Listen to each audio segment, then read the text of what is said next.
Bakit mo pagkakaitan ng Diyos ang pagkakataon na muli mo siyang matanggap sa banal na Eucharistia? Alam niyo yung attitude nating ito, sometimes it ruins our relationship.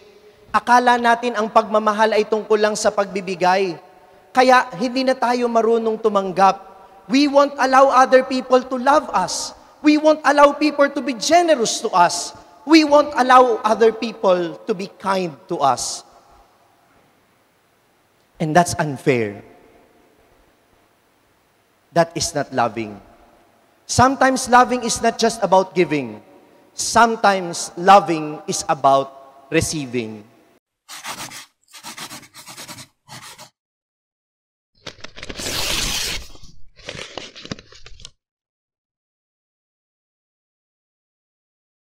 Sumainyo ang Panginoon. At sumayo rin. Ang mabuting balita ng Panginoon ayon kay San Mateo. Papuri sa iyo, Panginoon. Noong panahong iyon, muling nagsalita si Jesus sa mga punong saserdote at matatanda ng bayan sa pamamagitan ng talinghaga. Sinabi niya, ang paghahari ng Diyos ay katulad nito. Naghandog ng isang piging ang isang hari sa kasal ng kanyang anak na lalaki. Sinugo niya ang kanyang mga alipin upang tawagin ang mga inanyayahan, ngunit ayaw nilang dumalo. Muli siyang nagsugo ng ibang mga alipin at kanyang pinagbilinan. Sabihin ninyo sa mga inanyayahan na naihanda ko na ang aking piging. Napatay na ang aking mga baka at mga pinatabang guya. Halina kayo sa piging. Ngunit hindi ito pinansin ng mga inanyayahan. Humayo sila sa kani-kanilang lakad, ang isa'y sa kanyang bukid, at sa kanyang pangangalakal naman ng isa. Sinunggaban naman ng iba ang mga alipin, hinamak at pinatay. Galit na galit ang hari. Pinaparoon niya ang kanyang mga kawal, ipinapuksa ang mga mamamatay taong iyon, at ipinasunog ang kanilang lunsod. Sinabi niya sa kanyang mga alipin, nakahanda na ang piging, ngunit hindi karapat-dapat ang mga inanyayahan. Kaya't pumunta kayo sa mga lansangang matao at inyong anyayahan sa kasalan ang lahat ng makita ninyo. Lumabas nga sa mga pangunahing lansangan ang mga alipin at isinama ang lahat ng natagpuan, masama't mabuti, anupat na puno ng mga panauhin ang bulwagang pangkasalan. Ang mabuting balita ng Panginoon. Pinupuri ka namin, Panginoong Jesucristo. Magandang hapon po sa inyong lahat at ang ating ding pagbati at pagkilala sa mga kasama nating nananalangin, nagninilay sa salita ng Diyos sa pamamagitan ng ating live streaming. Saan man po kayo sa mundo o sa ating bansa, kaisa po ninyo ang parokya ng San Agustin dito sa Baliwag sa inyong pananalangin. I-comment po ninyo kung mula saan kayo nanonood.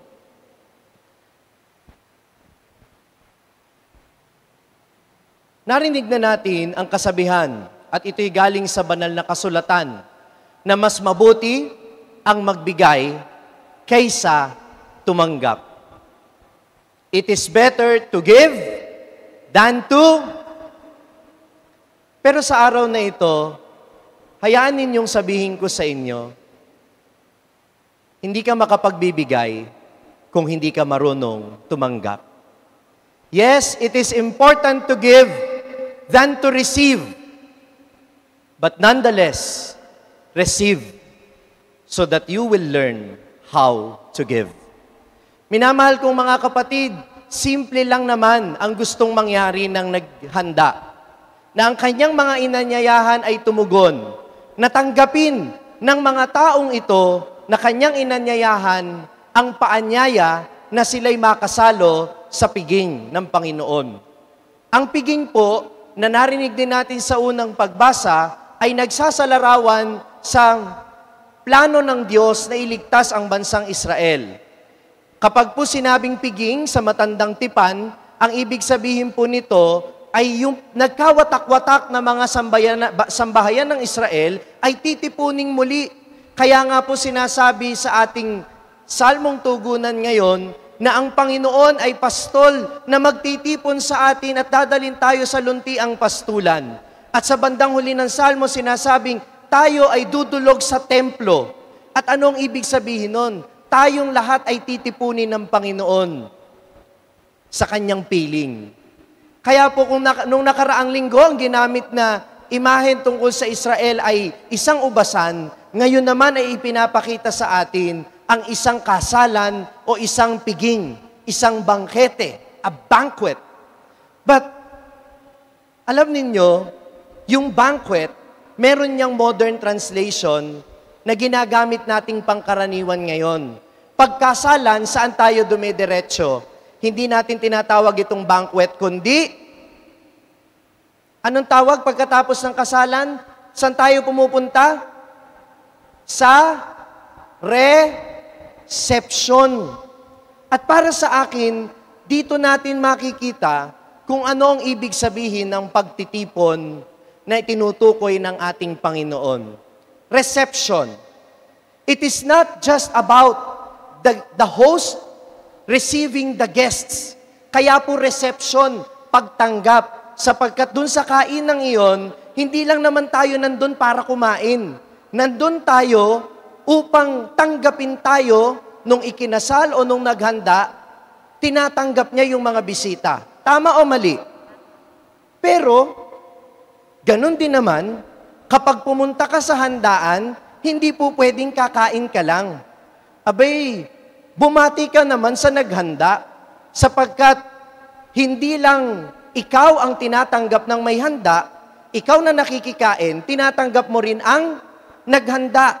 Kaya nga po ang naghanda, napapansin ko po yan sa mga handaan, inoobserbahan nila kung lahat ba'y kinakain mo at nasasarapan ka ba dun sa kinakain mo.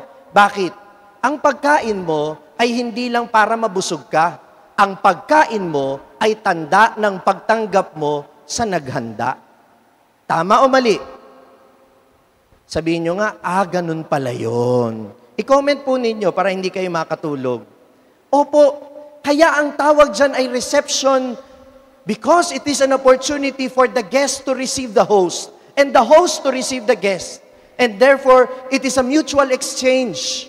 Hinahayaan mong pahalagahan ka ng taong nag-imbita sa'yo at gayon din naman, hinahayaan mo rin. Hinahayaan mo yung nag-imbita sa'yo ay pahalagahan ka at hinahayaan mo rin na pahalagahan mo yung nag-imbita sa'yo. Kaya ka tumutugon doon sa paanyaya. Kaya paalala sa mga umaattend ng kasal pero ayaw umattend ng reception, yan ang ibig sabihin noon. Hindi lang kayo kakain doon. Pinapakita ninyo sa naghanda na pinapahalagahan nyo sila. Pero pakiusap, kung pupunta kayo sa handaan, sapat nang tumanggap kayo, wag na kayong mag-sharon. Wag na kayong magbalot. Ngayon po, minamahal ko mga kapatid, anong sinasabi sa atin ito? God prepares everything to welcome us in. Kagaya ng sinabi sa Ebanghelyo.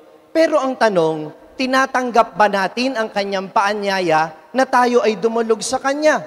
Ngayon ay nag-MGCQ na. Alam naman nating nandun pa rin ang panganib, nandun pa rin ang coronavirus, pero pwede naman tayong mag-ingat. Subalit kung nandyan ang paanyaya ng Panginoon na ikaw ay magsimba, huwag mo naman ipagkait sa Panginoon ang pagkakataon na ipaghanda ka niya sa banal na Eucharistia. This is the banquet that God prepares for us every Sunday. Tapos dahil sanay ka na nakaupo dyan sa sofa mo na nag-o-online mass ka, ayaw mo nang magsimba, kahit alam mong pwede ka namang magsimba, kaya mo namang mag-ingat at kaya mo ring magsimba. Diba? So, why not allow God to love you? Why not allow God to receive you in this banquet? And why would you not deprive God of the opportunity to come to you? Bakit mo pagkakaitan ng Diyos ang pagkakataon na muli mo siyang matanggap sa banal na Eucharistia? Alam niyo yung attitude nating ito, sometimes it ruins our relationship. Akala natin ang pagmamahal ay tungkol lang sa pagbibigay. Kaya hindi na tayo marunong tumanggap. We won't allow other people to love us. We won't allow people to be generous to us. We won't allow other people to be kind to us. And that's unfair. That is not loving. Sometimes loving is not just about giving. Sometimes loving is about receiving. Sabi po sa akin ng isang magulang, Father, bakit ganon? Ibinigay ko na po ang lahat, pero bakit parang wala pa rin nangyari? Bakit parang hindi pa rin po nagbago ang aking anak? Saan po kaya ako nagkamali? At alam niyo kung anong sabi ko? Tanong niyo po sa akin, baka yun ang mali. Binigay mong lahat. But when was the last time that you listened to your son or your daughter? When was the last time that you allow your children to love you? Baka naman kasi bigay tayo ng bigay kasi akala natin itong pagmamahal. Pero ang kailangan lang naman pala ay tanggapin natin sila kapag sila'y nagkamali. Ang kinakailangan pala ay tanggapin natin yung mga maliliit na bagay na kaya nilang ibigay. Kahit na yan ay drawing na burara. Kung yan ang kaya nilang ibigay, bilang tanda ng pagmamahal, we should learn how to receive. Because receiving leads to generosity.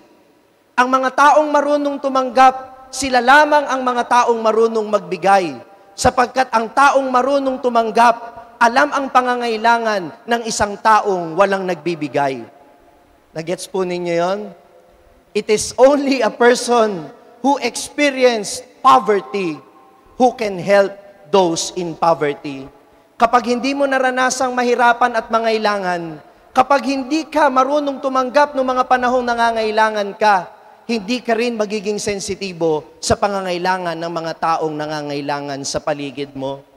And therefore, St. Paul in the second reading tells the Philippians, maraming salamat sa tulong na ipinadala ninyo, sapagkat sa pamamagitan ng mga tulong na ito na ipagpatuloy ni San Pablo ang misyon, pinapupurihan niya ang Panginoon at ipinagkakatiwala niya sa Diyos ang mga taga-Filipos na siya na ang bahalang gumanti sa kanilang kabutihang loob.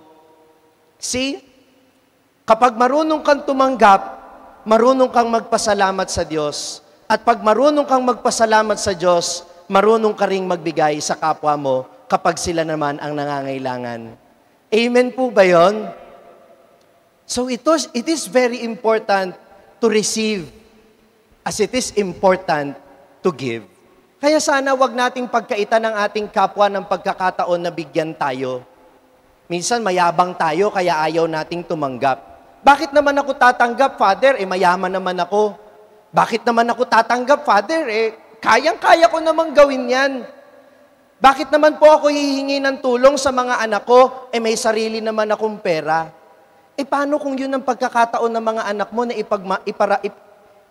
iparamdam sa iyo ang kanilang pagmamahal? Pagkakaitan mo ba sila ng pagkakataon na yun? Paano kung ang pagmamahal ng kapwa mo sa iyo ay isang pagpaparamdam ng Diyos ng kanyang pagmamahal sa iyo, pinadadaan lang niya sa kapwa mo? So please, please, please, the readings today invites us to value receiving. Pahalagahan natin ang pagtanggap kung paanong pinagpapahalagahan natin ang pagbibigay. Sapagkat kapag tayo'y marunong tumanggap, natututo tayong magpasalamat. At kapag tayo ay nagpapasalamat, tayo ay nagbibigay din sa ating kapwa. Amen. Kung na-bless ka ng pagninilay natin sa araw na ito, huwag mong kalimutang mag-subscribe sa page na ito at i-click ang bell button para manatiling updated sa tuwing nag-upload tayo ng mga pagninilay dito. At syempre, hindi pwedeng ikaw lang ang nabe-bless. Kung gusto mo ring ma-bless ang iyong mga kaibigan at mahal sa buhay, i-share ang link ng video na ito sa kanila. Ako po si Father Franz Dizon, ang content creator ng Sa Madaling Sabi na matatagpuan ninyo sa iba-ibang social media platforms. Pari ng Diocese ng Malolos at ngayon ay matatagpuan na rin po ninyo ang aking mga pagninilay sa #1 Catholic app in the world, ang Hallow. 400,000 po na Pilipino na ang nakasubscribe sa Halo. Ano pang hinihintay ninyo? I-download na po ninyo ng libre ang Halo app sa inyo pong Google Play Store o kaya naman ay Apple App Store. Magkita-kita po tayo hanggang sa aking susunod na pagninilay dito sa ating page, ang Sa Madaling Sabi.